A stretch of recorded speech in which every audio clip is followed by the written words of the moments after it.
Ladies and gentlemen, welcome to week 16, the finale of the View from Centercourt weekly show with Chad Andrews, Frank Wolf, Tim Gardner producing. This is it. This is the last show. We're going to talk about all your selections from the All Centercourt team, relive some of the finer moments from the season. I want to thank our sponsor, Tony Palverni of Empire Electric, of sponsoring this programming and all those games that you did early in the season with Ryan Mountain. Shout out to him for being a good color guy. You kind of teased me saying, "Hey, I'll do 2 games a week next year." So we'll maybe revisit that down the road. But he did say that off air that he would consider doing 2 games a week next I year. did 2 shows without you Yeah, between episode 16 and this one, but there was nobody there to record it or anything, so no one ever got to watch it. But I sat there and did shows at my house. and did a fine job. I want to thank some other people that made Center Court so special this year, if they have in many years past. One of those is Sean Turry, Iconiac, who does a lot of photos for you, does a great job going all over Western New York. Georgie Benson, traveling far and wide to see you and watch all our shows, and big supporter of everything that you do. And, of course, WNY Athletics. He's a good, big fan of yours. Nelson Adams is another guy who's at all your events. And there's others, and I don't know other names. Robbie.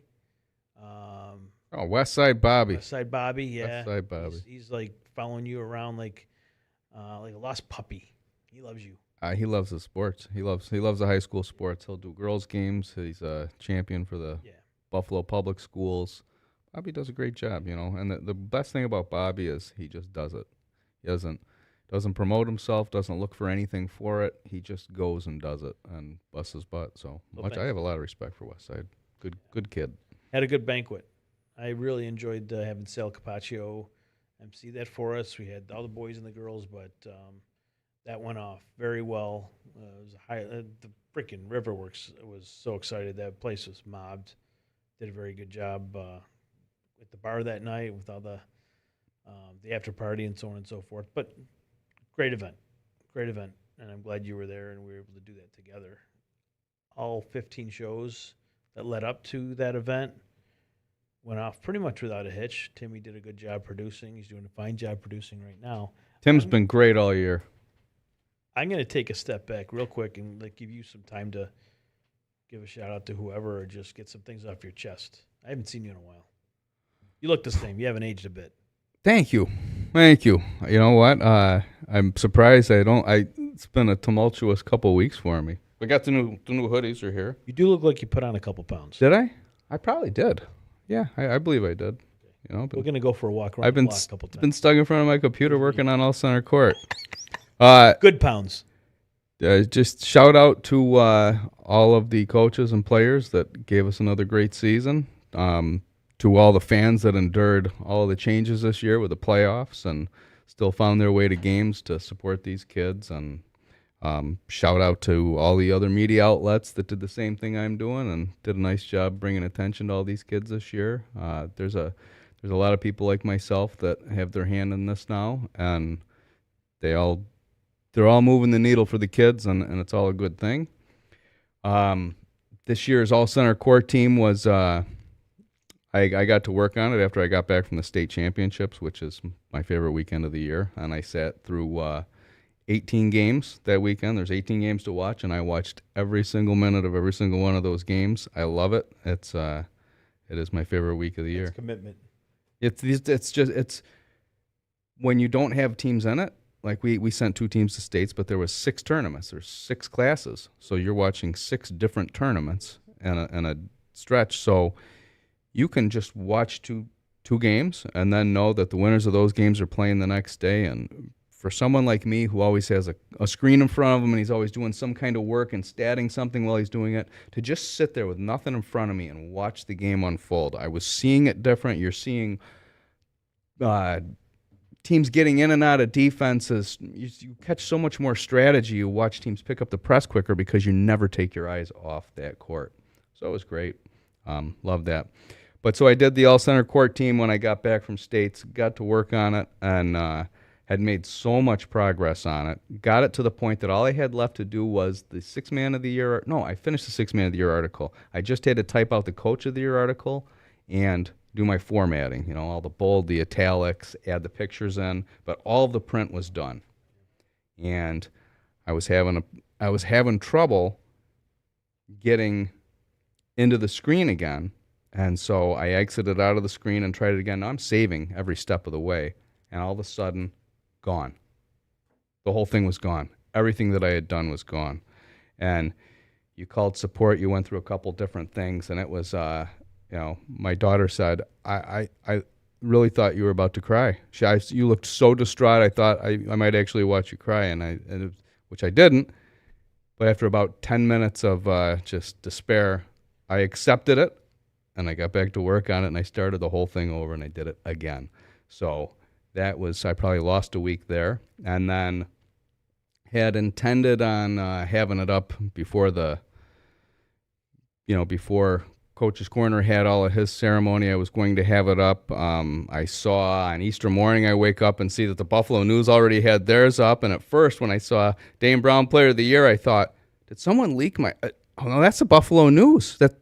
Couldn't believe they got theirs up that quick because they haven't been.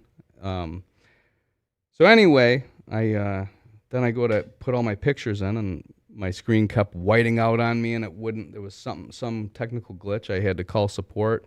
Put in a support ticket with the website. 24 hours later, they had that fixed. So I got very much delayed in several ways, and didn't get out as quick as I wanted it to. But it's not because I wasn't hard to work on it. Just a lot of technical difficulties this year with getting it out. So put more pressure on yourself because you want to beat others to the punch, or you think that people are just waiting and you're getting text messages? It's never about, I don't care if I have the first team out or if, like this year, I think I was the last guy to do anything. It's not about beating anybody else. It's not a personal competition. For me, it's about, I've been in this so deep since November, high school basketball. And then I say bye family, and I go off and I kind of take a pleasure weekend and do the state championships along with covering a couple teams. And then you drive back home. And then you got to get to work on all Centercourt. And you see the stats I put in and the pictures. It's all my work. It's all my own writing and everything. And so you have to track all that down and do it all yourself. I don't have a desk clerk or anything. So for me, I just want to get this off of my plate. I want it done. I want to publish it and then breathe again.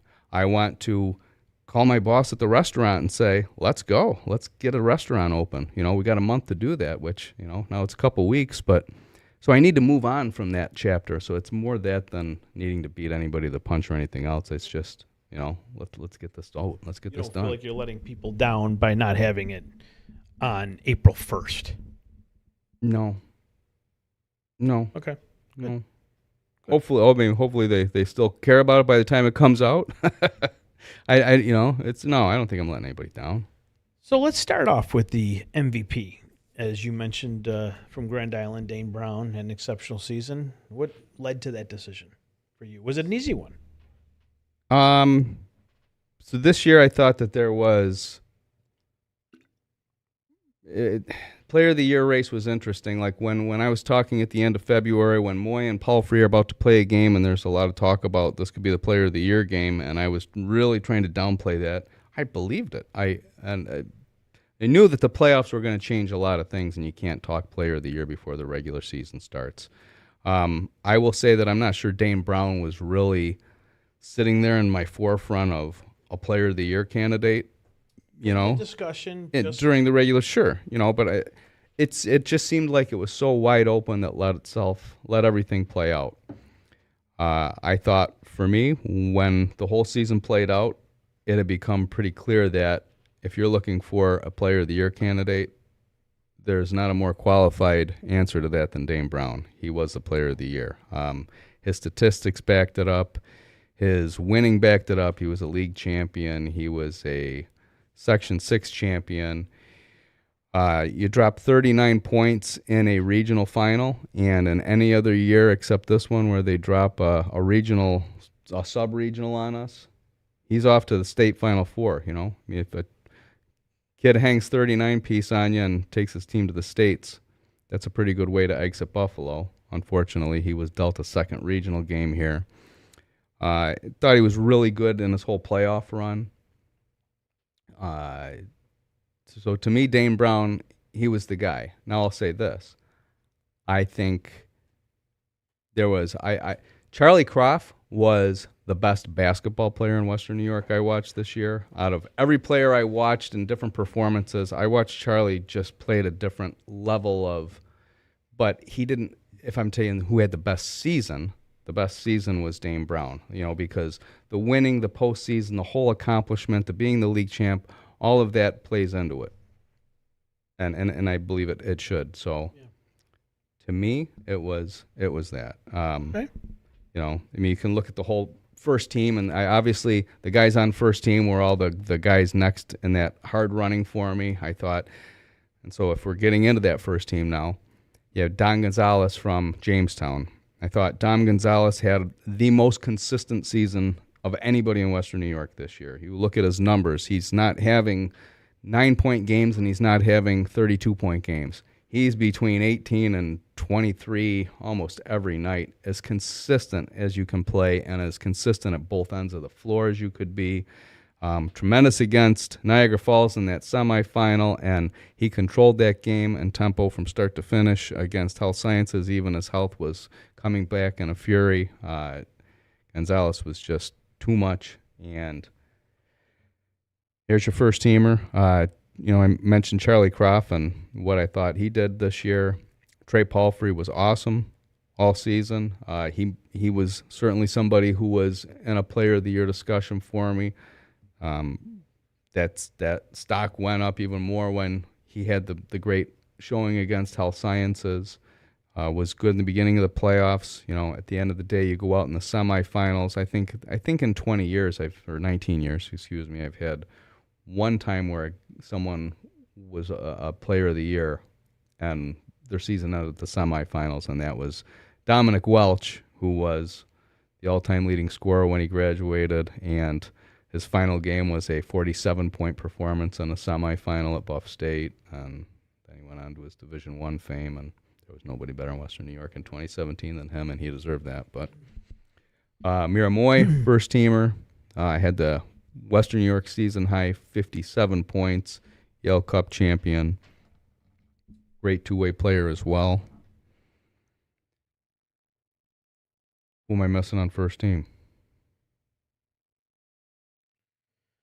Oh, Charlie. it's fantastic. Right. Good Will stuff. Sabluski, co-player of the year, and the Monsignor Martin.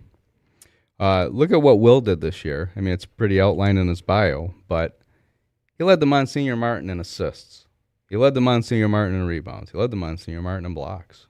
He averaged 17 points a game. How about winning? Well, St. Mary's scored a win over St. Joe's this year. That hadn't happened in quite some time. St. Mary's was a semifinalist in the Manhattan Cup Series. Their last game was an overtime game against Canisius. He was the only guy representing the All-Catholics from St. Mary's. So it was a pretty impressive season from one Will Sabluski, and a pretty obvious slam dunk first teamer for me. Okay, so out of all the 5 guys in your first team, I'm just going to ask you, out of all 5, and even Dane, let's include Dane, for the first team, who had the best supporting cast out of any one of those individuals? And I will ask you in the same respect, out of all those guys, all 6 of them, who got the most out of their teammates?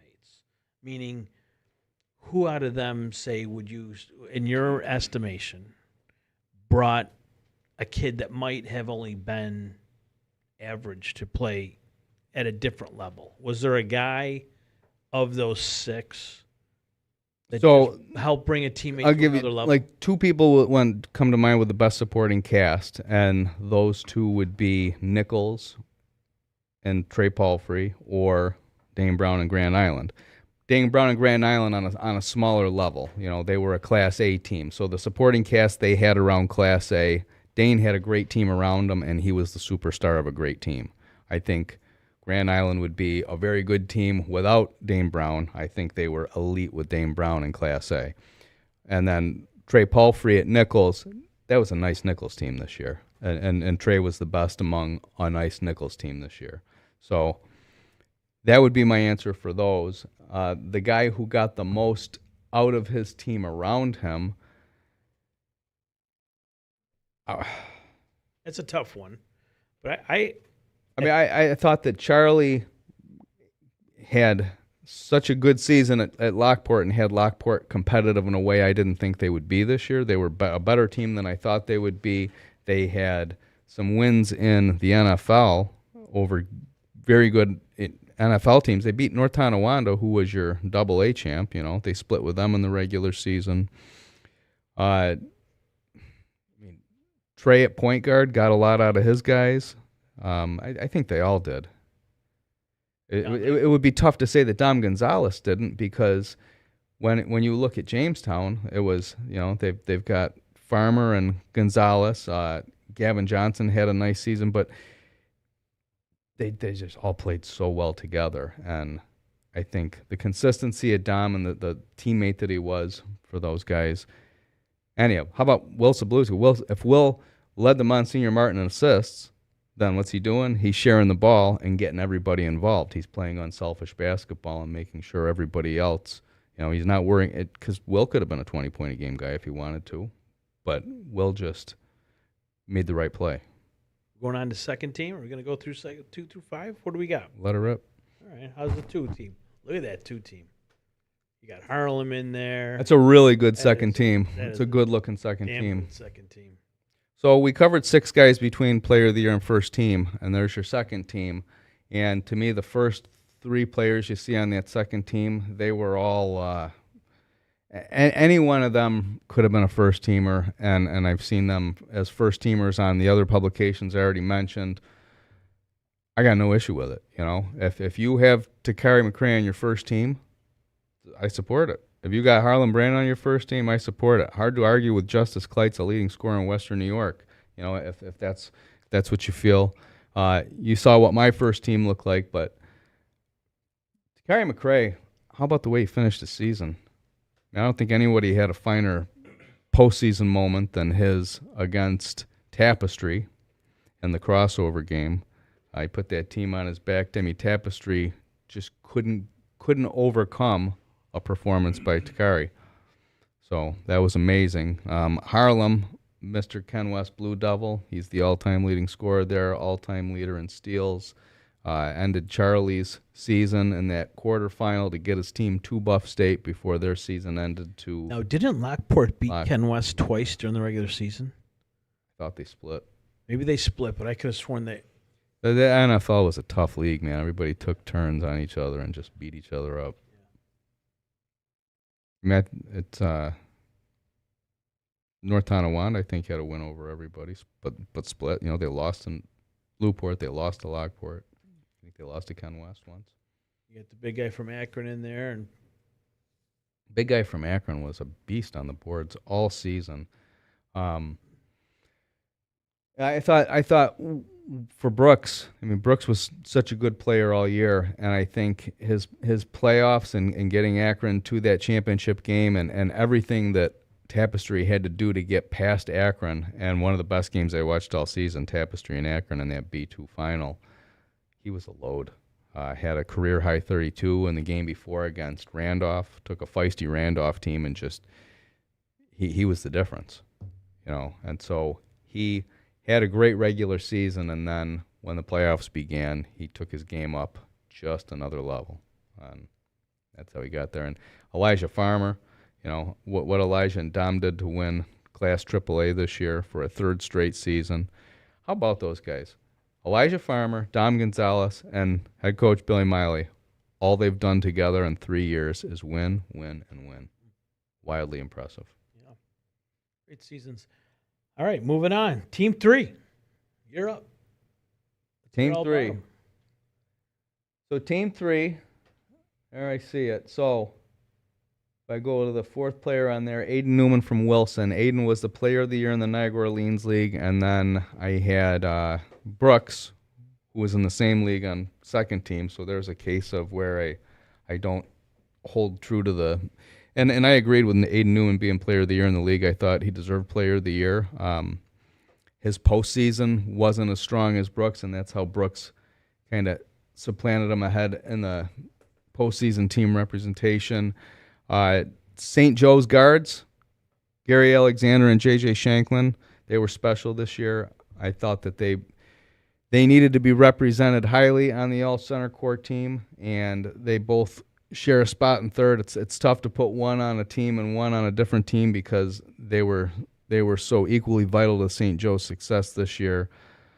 And then Jack Cullinan being a Manhattan Cup champion, it almost seems low for you to see your first Canisius Crusader on the all Centercourt team popping in at third, but I think that speaks to the depth, the coaching, and the special season that Canisius had.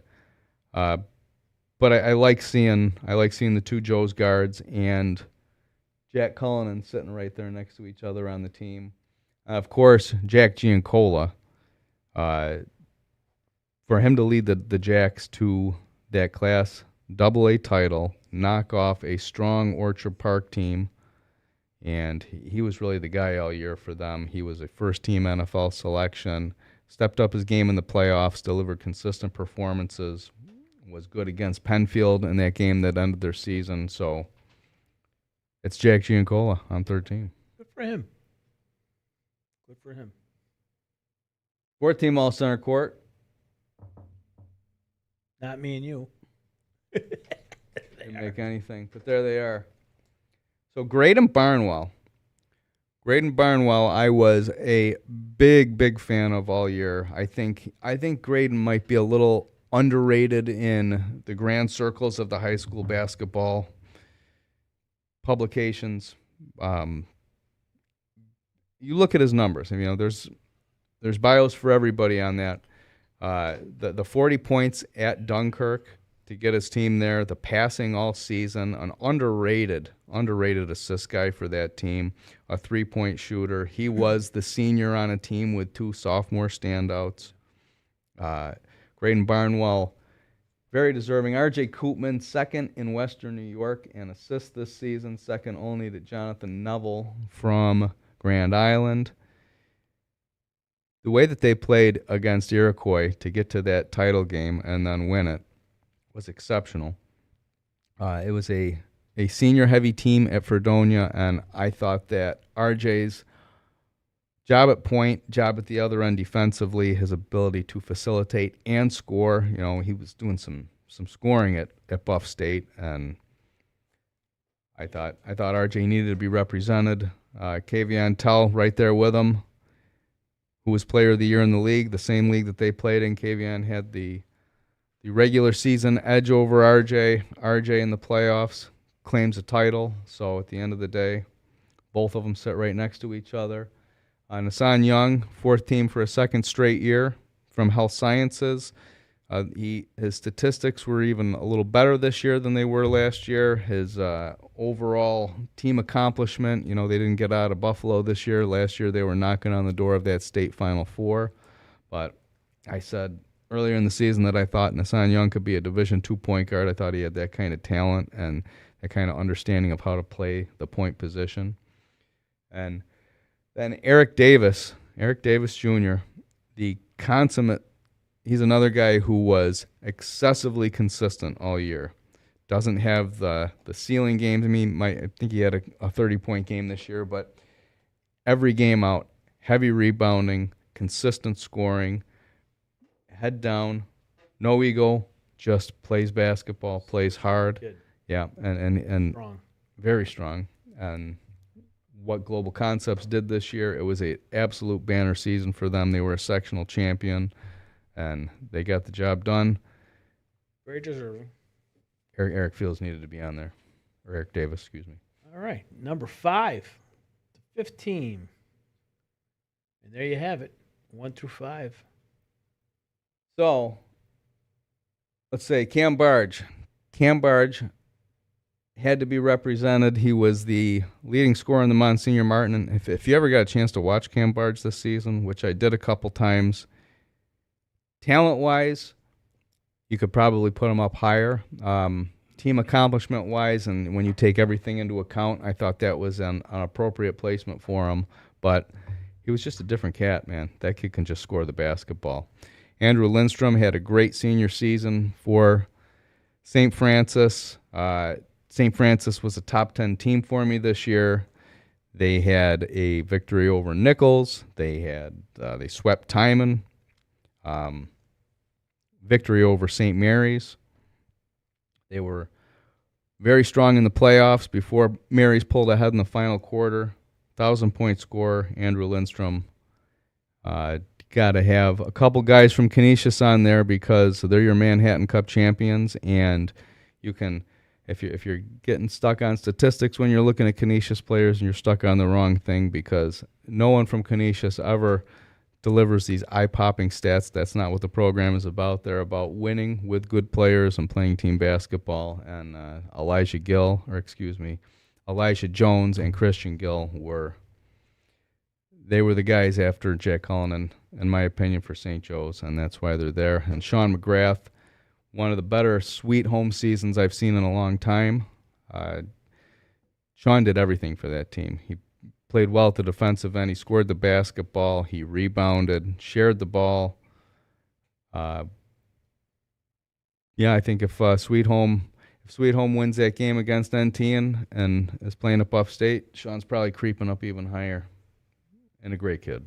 Well, I think 1 through 5 and your player of the year are fantastic. And like you said, you want to move a guy up on your personal list. You have no problem with that. I'm fine with it, right? What you presented is fantastic. 9 guys had a case for being a first teamer this year. Between the player of the year and the first team, there's only 6 are going to fall there. At the end of the day, you understand the kids are all going to feel like, I should have got this or I should have got that. You hope in time they all look back on it and they feel honored, or they know that you're just making a decision. You're just saying, you're just putting a team together. But in years past, you do it, and sometimes you're like, man, you're having a real hard time paring things down, and it wasn't too hard to do this year. I thought a lot of it made sense at the end of the year. So off I went. There's Good work. Thank you. Let's do our coach of the year, and then we'll probably take a little break maybe after the 6th man. But why don't we start with our coach of the year, Centercourt coach of the year. You wrote the longest bio. It was really nicely done on Kyle Husband. Good job. Yeah, so Kyle Husband is Centercourt coach of the year. And when I wrote it, I thought, gosh, it's a lot of it sounds like I'm given a career achievement award, but yes. It was, to me, it was like I wrote. It was just my chance to kind of lay out how good the guy's been, because for years, season ends and someone's calling me and saying, Kyle Husband, coach of the year, and I'm like, well, Kyle's got this guy on this team, or look at the team he had, and I think this coach. But obviously, I've had a high respect for Kyle as an elite coach in Western New York. I mean, the most elite. I think he's the best coach in Western New York, and I wrote as much in my article. But I also like to spread that word around. You can't just, it's not the Kyle Husband Coach of the Year award. We can't give it to him every year. He wins the Manhattan Cup last year with a very good team and knocks off an elite St. Joe's team to do it. But he comes back with one starter this year. And when you look at what they did and how they kept improving as a team, the wins at Niagara Falls, a big win at Jamestown. They went and put it on Jamestown in Jamestown. They lost in the first round to St. Joe's by 10 points, and it looked like St. Joe's was just playing at a different level than Canisius was going to be this year. And then comes the rematch, and then comes the rematch after that. And once all the smoke clears, the semifinal game against St. Mary's. It's an overtime, but lo and behold, who pulls it out? Canisius. The game against St. Joe's in the fourth quarter, St. Joe's takes the lead. Momentum's going their way. Who pulls the game out? Canisius. That just seems to be how it goes, right? It was Kyle Husband. He was the coach of the year this year. Billy Miley, what he did with coming back with, those two guys after losing Jaden Johnson, a first teamer, and winning Class AAA, going up to AAA, taking AAA, really impressive. I thought Andy Bush's season over at Olmsted absolutely deserves a nod. Chris Simpson at Grand Island, Irv King from Clymer, some very deserving coaches out there. To me this year, I thought it was about time to honor Kyle again. Good. Yeah, very well deserving. We're going to take a quick break here from our sponsors. When we come back, we're going to go through the 6-man top 10, final look at that. We'll do some playoff reflections, things of that nature. I got some other questions for you about Damon basketball I want to get into. We'll be back after a word from our sponsors. You're watching Centercourt Classic Weekly Show with Chad, Frank, and Tim.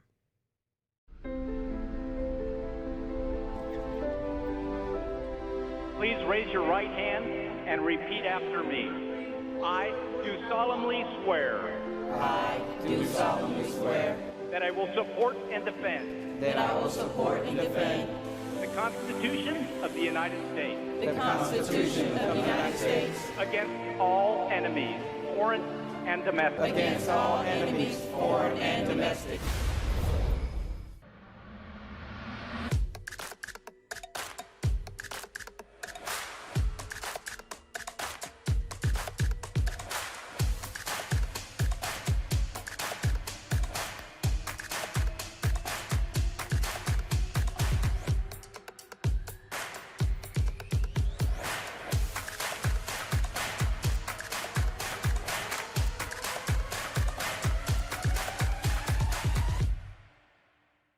At Richmond Vona, we are seriously dedicated to bettering the communities that we serve.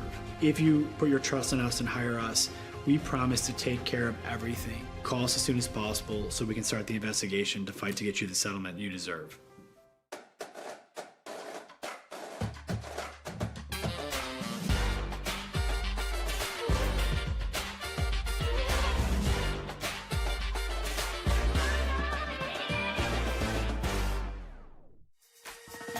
Build your next connection.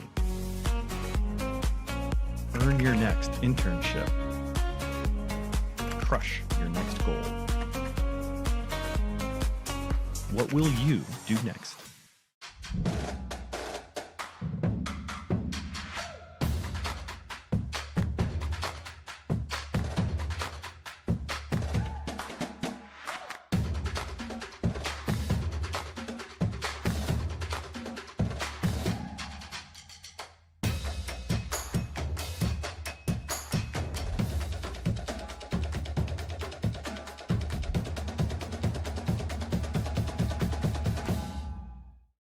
Need an electrician? Empire Electric is your residential wiring specialist. New builds, service upgrades, lighting, generators, you name it, Empire does it with hundreds of 5-star reviews that speak for themselves. Call Empire Electric today for your free estimate.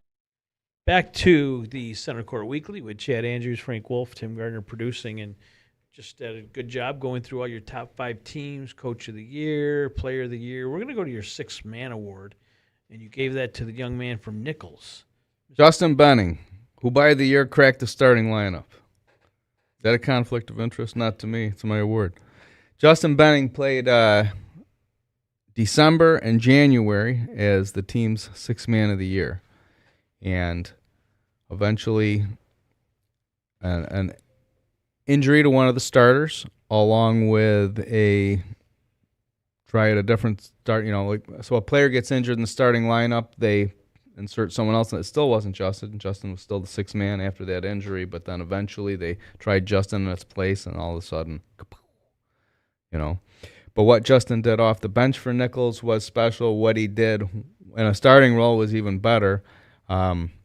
He had so many big games shooting the ball for that team. A nice defender, probably an underrated defender for what he was doing for them. Very efficient, great senior leader. I thought Justin could have been a starter right from the beginning of the season. Tough to argue with anything that Nichols has done, but I was just, I guess at the end of the day, happy to be able to honor him and give him that award. I thought he was very deserving of it. Aaron Bell was somebody else who I really liked for that award. He was from Tapestry, but I put him on the honorable mention in all Centercourt instead, and which allowed Justin to take that spot as a 6-man. Someone else who really stood out to me this year in the 6-man role was Ryan Mayer over at Grand Island. And all 3 of those guys were at the banquet. Yep. Well, actually, Mayer didn't make it. Mayer couldn't make it. They had something else going on. Maybe their banquet was that night. But I don't think we had Dane or Mayer there. Where were you, Dane? All right, final top 10s from the season. What do they look like? How do they look like? What are we doing with your final top 10 rankings? Okay, so Canisius was number 1 because they won the Manhattan Cup. The number 2 team was Jamestown, so if that's 1 and 2, Canisius went. Like I said earlier in the show, they had a pretty resounding victory in Jamestown. That made that pretty easy. What does my top 10 look like? It's been a minute since I saw it. I'm going to pull it up so I can see what I'm talking about as I talk about it. But I know that there was a couple. I mean, most of it made pretty basic sense to me. St. Joe's was number 3, Nichols 4, Health Sciences 5. So you had Nichols with a late season victory over Health. That was pretty easy to do. St. Joe's 3, Nichols 4, Health 5. St. Mary's number 6. So far, I'm good with all that. Maybe St. Mary's wants to make a case that they should have been ahead of Health Sciences. I would entertain that plea.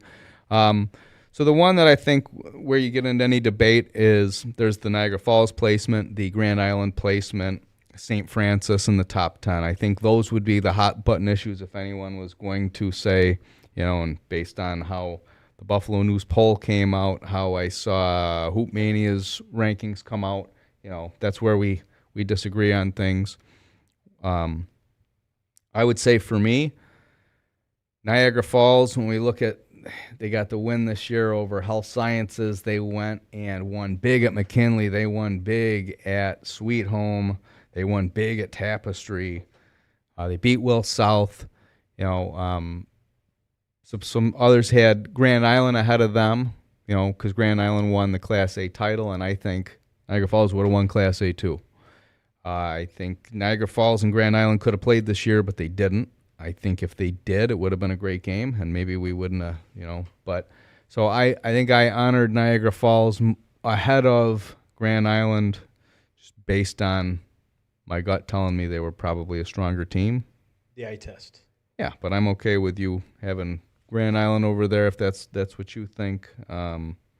I just think the Falls challenges themselves pretty hard with their schedule, and so you get a chance to really see them against some top competition.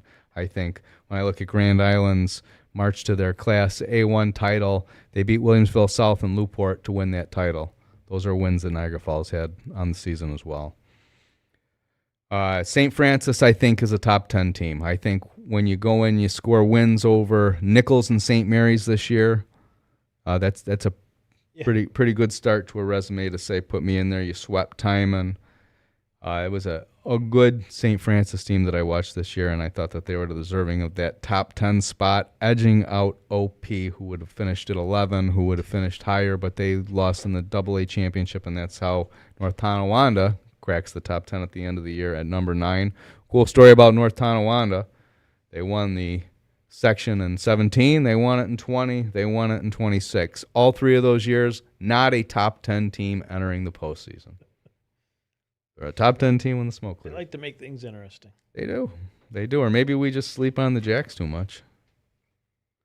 But, I think the Jacks they were up and down this year, and they were up at the right time. The Giancola kid? Yeah. No, he comes back next year. He may have 1 year or 2 years left, or where is he? He's graduating. He is a senior. He is a senior. Yep. Is there another one behind him? Pretty much. I think there's another one behind him that's a football player. There could be. Think about the same kid. No, NT's turning over their roster. They are? Yeah. They're all gone? Yeah. Okay. I mean, they got Spencer Giuliano will be back next year, along with AJ Cinquino. AJ was the junior starter on that team. That's the kid I'm thinking of. Spencer Giuliano. That's the kid I'm thinking of. Is the freshman, so that's their 1-2 going Nice into little next year. athlete. Yeah, he is. Kid. Yeah, he is. He's a team's quarterback. Yeah. Tough. NT tough. Yes. Yeah, we'll keep our eyes on him. I'm interested to see how he does next year on the football field. He had did a nice job at Buff State. I mean, the whole team did. NT was great at Buff State They won. this year. Small schools. Small schools. Olmsted claims the top prize as they deserve, being the B champs, knocking off Tapestry, avenging a loss from the regular season to Tapestry. They came back, and like I talked about earlier, it was all about Takari McCray and that crossover game. He was elite, and got them the victory. Number 3 was Global Concepts. They were the Class C champion. Number 4, Akron, who lost that nail biter to Tapestry, but very good in the playoffs. I think the thing that I got to get off my chest about these rankings that really bothered me was seeing where Wilson got ranked by everybody but myself. In the Buffalo News poll, Wilson was ranked at the end of the year ahead of Westfield and Sherman and Clymer and other publications, and I just don't understand that. I don't understand it. I don't agree with it, and I'll tell you why. We're not smarter than the playoffs, right? The playoffs exist to answer questions. At the end of the year, the playoffs paired Wilson and Westfield up in a semifinal. I was sure Wilson was winning. I watched in the pregame, and the pregame really told me Wilson was winning. They had so much energy in warm-ups, and then the game started, and then Westfield was kind of controlling that tempo of the game, and Wilson was really struggling to score the ball, and that didn't change for 32 minutes. And at the end of that game, and the final horn goes off, Wilson loses by 10 points in a thorough victory by Westfield. Westfield goes on, plays Global, and gives Global a great game, just like Ellicottville gave Global a great game. And at the end of the day, I drive home from Jamestown, and I said to myself, well, somehow the guy who has been singing the praises of Southern Tier basketball all these years missed it this year, right? I got a little complacent and dismissed the Southern Tier basketball and thought for sure the best basketball to watch was up at the Niagara Orleans League this year, and I was wrong. And so let's go back and look at that Westfield schedule this year. I want to pull it up, and I'm going to tell you, this is who Westfield lost to this year. When you're so sure that Wilson deserves to be ranked ahead of Westfield because of their better record or whatever it is, what you're saying by ranking Wilson ahead of Westfield after losing by 10 points in the playoffs is, I don't care what that result says. I know Wilson was better. So here's who Westfield lost to. They opened their season with a loss to Southwestern. Southwestern, the same team that ended Middle College's season at the end of the year. Their other losses were to Clymer, Sherman, Global Concepts, and Olean. So Olean is a bad loss? No. Olean was sitting there at Buff State in Class A1. Global Concepts was your Class C champion. They lost to him in the regular season, again in the championship. Sherman and Clymer played for the Class D championship. Clymer ended up in the Far West Regional Championship. They go off to the State Final Four. You with me on this, Frank? I'm following. Clymer is a State Final Four team. Yes. They beat Sherman, who had 2 losses on the season. They split in the regular season. Both of those teams were better than Westfield this year. They were. They beat both of those teams beat Westfield twice this year. So when it's all said and done, Westfield didn't come on until the end of the season. No. You're missing my whole point to this. Westfield was on all season. Westfield was on all season? Yes, they were on all season. We just didn't realize it because their record was 13-7. Okay. This is what I'm trying to tell everybody. The record was 13-7 because they lost to Southwestern, Olean, Clymer, Tapestry or Global. Sherman, Yeah. and Olean or Global. Global. Yeah. That's what I'm saying. They don't have any bad losses. Yeah. They have no bad losses. Yeah. So we thought that they weren't good because we dismissed the whole Southern Tier, and we were wrong to do that. That's what I'm saying. That be my point. We shouldn't have dismissed the Southern Tier because they beat Wilson and they back it up with a really strong showing against Global. Global needed 32 minutes to beat Westfield. That's what I'm saying. You have one. Global beat Westfield by less than Westfield beat Wilson by. And I graduated from Wilson. I went to a lot of Wilson basketball. I was a huge Wilson basketball fan. I don't think there was a better group of 5 kids that started the game for a team than these Wilson kids. I mean, exceptional human beings. 2 of them work for me, right? I consider their head coach a friend. But Westfield beat them in the playoffs, and you got to honor that. And you just got to honor it. Without a doubt. No, I thought Westfield picked up their tempo towards the end of the season. But then again, the losses, as you have laid out, are legit good losses. They picked up their defense. They let up 30 points in that sectional. Yeah, You know, they showed it against Wilson. they gave up. Yeah, I think they in their 2 JCC games they averaged allowing 40 points a game. Medina creeped into your top 9, your top 10. They did creep in. Well, They should have. Yeah, they did. Huh. Well, they were sitting there in the finals against Olmsted. Yep. So that's why they're there. that's cool. I liked Medina during the year. I did too.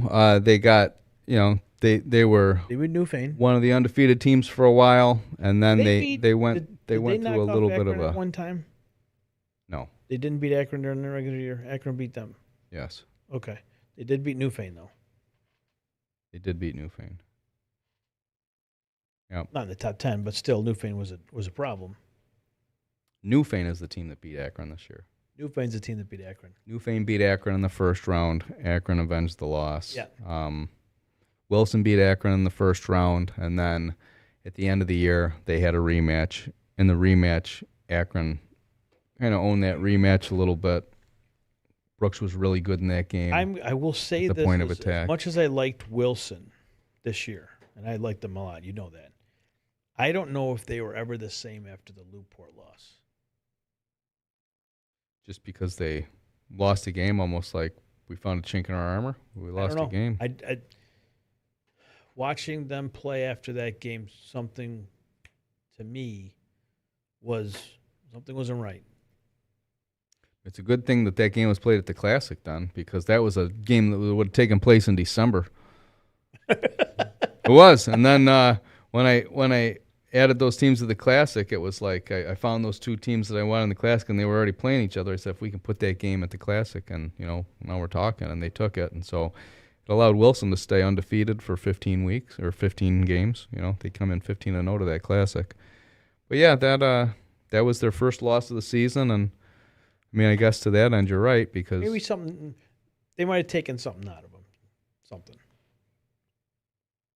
yeah, Wilson was a team that they did so much through defense, scoring in transition, creating a defense, and Westfield got them in a half-court game at the end of the year.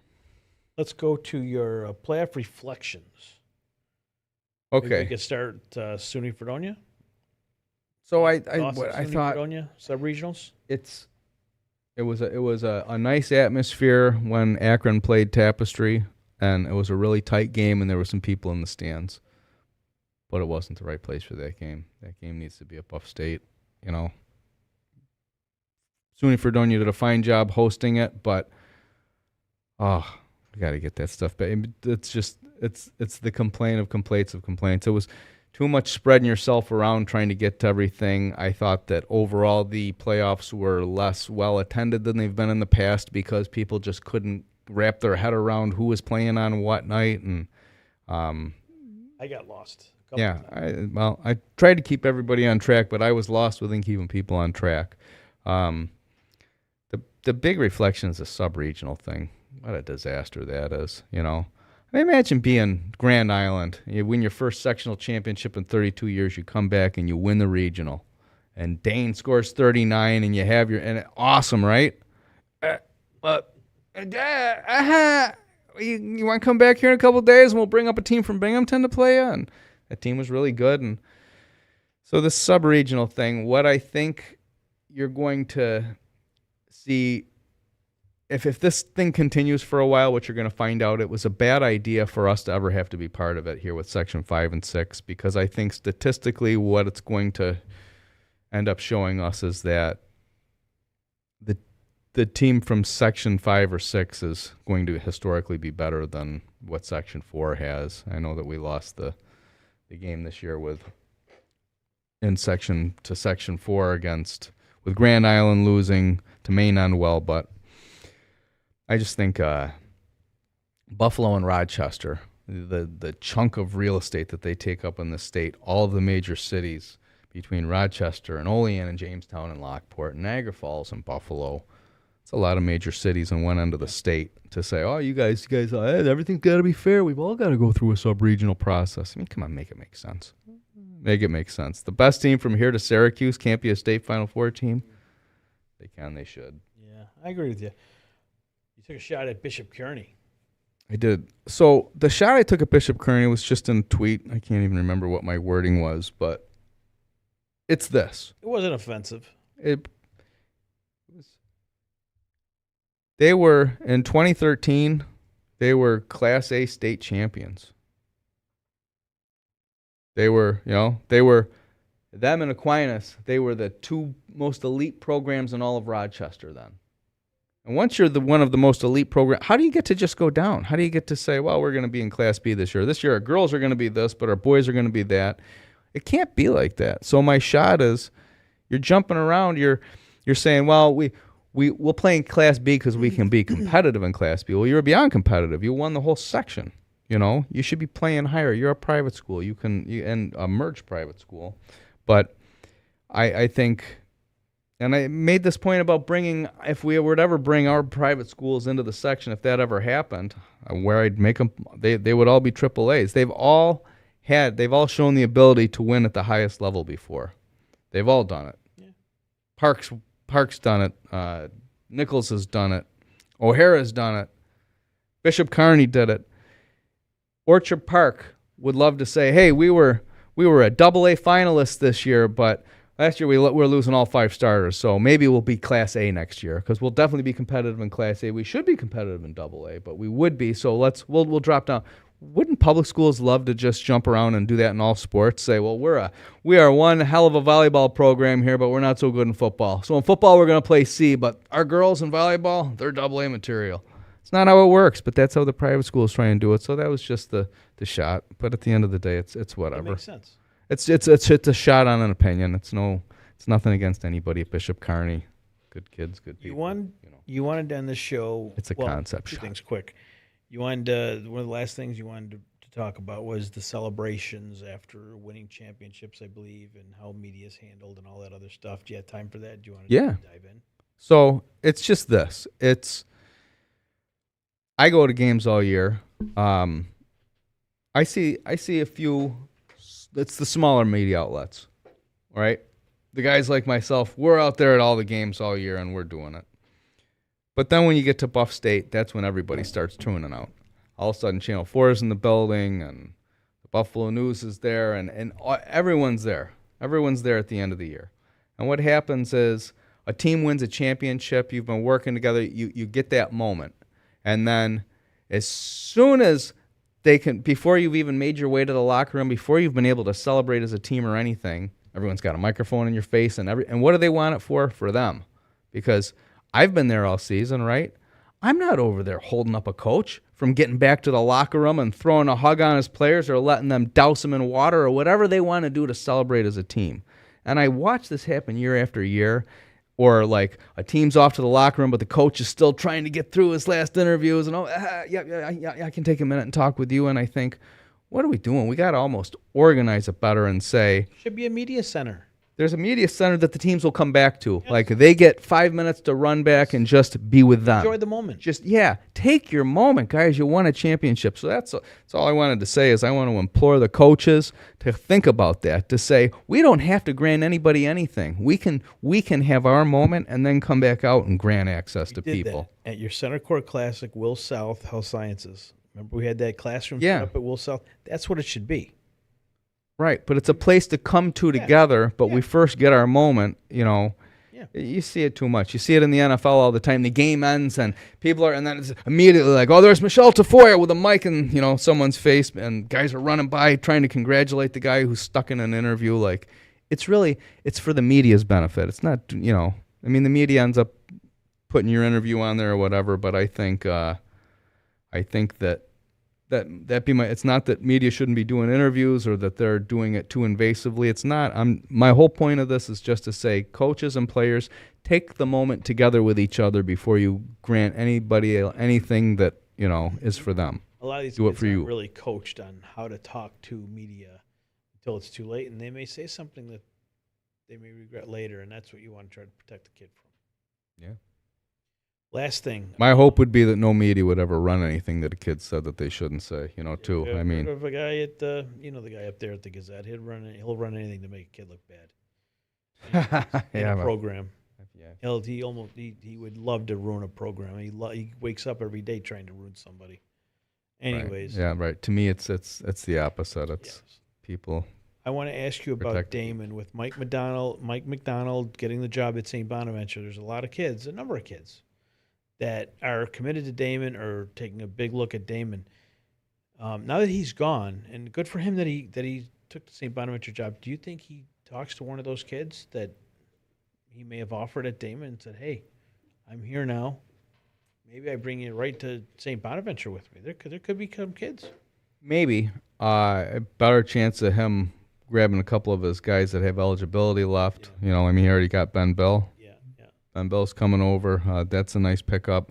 I don't know about that. I think, like, sometimes you see people decommit to a program. I think the smart thing that Damon did is they hired Ryan Granditz. Yeah. I mean, that was somebody who was with McDonald in the program, and you were saying in the break how, McDonald was in the gym every night and everybody knew him, and that's Ryan Granditz too. And if you don't know him, you'll get to know him. But I've seen Ryan Granditz in gyms for years before he left to take his job, and now he's back in Buffalo. But I mean, that is as close to keeping it in the family or carrying on without missing a beat as Damon's going to be. It is with that hire. I thought it was a great hire. I didn't even realize he was ready to come back, and I think it's awesome. I see his dad at all your Centercourt Classics, all of them, and at Buff State.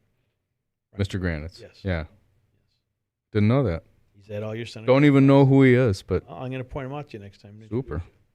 And I'll introduce myself because he doesn't know who I am either. Well, I know who he is.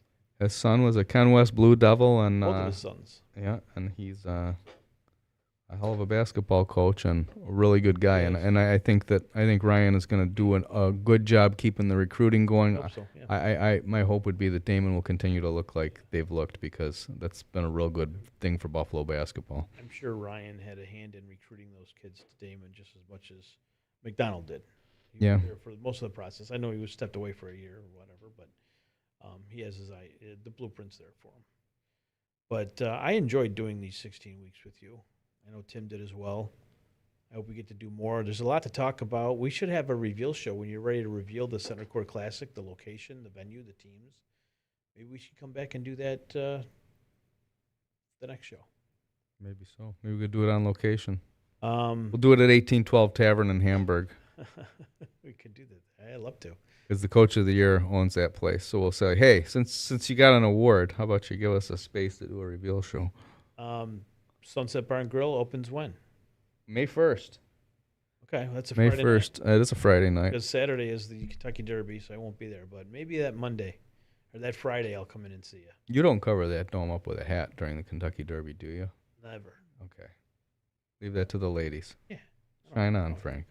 I'll have a mint julep, but I'm not putting a stupid hat on. No, I'll make a mint julep. I won't make a mint julep. Can you make a mint julep? Do you know how to make them? Yeah, but we're not. There's no mint juleps. Okay, very good. But We'll have the race on, though. make a mint julep for somebody. Oh, you got Yeah. those slushy machines up there. Yeah, we do. Yeah, we can get The creative. original slush puppy machine. We Come can on get down to the creative. Sunset Bar and Grill this summer and say hello. All right, Sunset Bar and Grill. I'll bring some of the boys up. We'll surprise you. Nelson Love wants it. to go. I just got to drive him up there. We'll see if Tim wants to go. You got good stuff up there. Oh, you guys are welcome to come. Like, I'm looking into the mic, or I'm looking into the camera right now. Everybody's welcome at the Got Sunset. to go by Wilson. We got to go by Bill Atlas's place too, so we may have to stop there also. Bill Atlas is welcome at the Don't be Sunset upset. Grill. We may have to stop at Billy's place too. Billy's going to have to come visit. What's his place called? Wilson House. The Wilson House. Yeah. Yeah, love it. I was there once or twice. They're Sunset loyal. The one They're, that they're used to- loyal customers of Sunset. The one that you Yeah, went let's to watch fam. more basketball. Oh, that was okay. All right, great God bless. season. Great Great season, season, kids. everybody. Great season, coaches. job. Nice job. Thanks for making the product so watchable for us. Thanks, Tony, Paul Rennie. And Point Thanks to Electric. Tony. Thanks to you guys for all your great work. Timmy G. Everybody's been awesome. Till next.